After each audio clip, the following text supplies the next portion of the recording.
Hi hello வணக்கம். இப்போ என்ன பார்க்க போகிறோம்னா, நம்ம சளிக்குள்ள ஒரு சின்ன தலை ரசம் தான் பார்க்க போகிறோம். இது வந்து தூதுவளை இலை க்ளீன் பண்ணி வச்சுருக்கேன். அதோட இந்த மாதிரி இந்த காம்பெல்லாம் எடுத்து கட் பண்ணி வச்சிடணும். இப்போ இதில் என்னென்ன போட்டிருக்கேன்னா, பூண்டு, ஜீரகம், மிளகு, வரமிளகா, கருவேப்பிலை, மல்லி பச்சை எடுத்து வச்சுருக்கேன். இதுவும் இப்போ சுத்தமாக கழுவி எடுத்து வச்சுருக்கேன். கழுவி வடிய விட்டு எடுத்து வச்சுருக்கேன் இதையே தூதுவளை இலையை.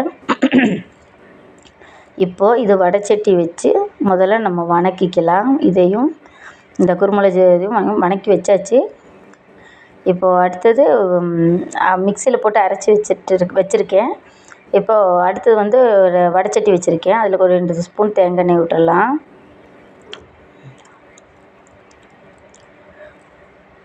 தேங்காய் எண்ணெய் விட்டு அதில் கொஞ்சம் கடுகு, ஒரு கருவேப்பிலை கொத்து, கடுகு நல்லா பொரியட்டும்.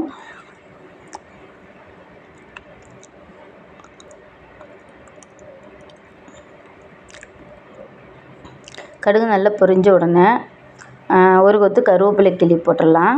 கடுகு போட்டாச்சு. இப்போ கருவேப்பிலை கிள்ளி போட்டுடலாம்.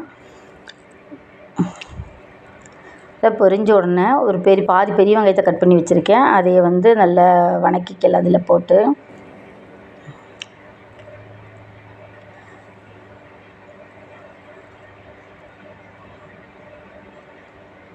அதில் கல்லுப்பு போட்டுக்கலாம். சால்ட்டு போட வேண்டாம், கல்லுப்பு எடுத்து போட்டுக்கலாம்.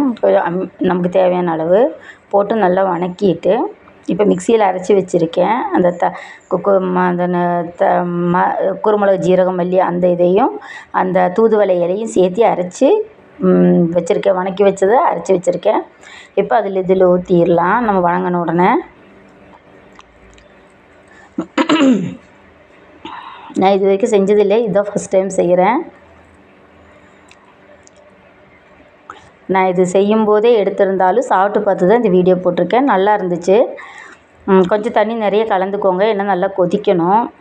அதுக்காக இது எங்கிட்ட வந்து என் கடைக்கு வர ஒரு அக்கா எனக்கு சொல்லி தந்தாங்க. எனக்கு முதலே தெரியும், ஆனால் ரொம்ப வேலை ஜாஸ்தின்னு நினச்சிட்டு இருந்தேன். நேற்று அந்த அக்கா சிம்பிளாக எனக்கு சொல்லி கொடுத்தாங்க. உப்பும் போட்டாச்சு. கொஞ்சம் இதில் வந்து மஞ்சத்தூள் ஆட் பண்ணிக்கலாம். நம்ம எதுலனாலும் கொஞ்சம் மஞ்சத்தூள் ஆட் பண்ணால் நமக்கு ரொம்ப நல்லது தான் உடம்புக்கு.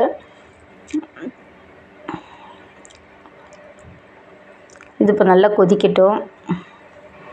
கொதிச்சாச்சு. இப்போ ஒரு பாத்திரத்தை ஊற்றி வச்சுருக்கேன். இது இப்படி தான் இருக்கும். ஆனால் நான் சாப்பிட்டு பார்த்து தான் இந்த வீடியோ அப்லோட் பண்ணுறேன். நல்லா இருந்தது, வாய்க்கும் நல்லா பிடிச்சிருந்தது. நீங்களும் சளி இருந்தால் இதை செஞ்சு பாருங்கள். வாரத்தில் 2 நாள் செஞ்சு சாப்பிடுங்க.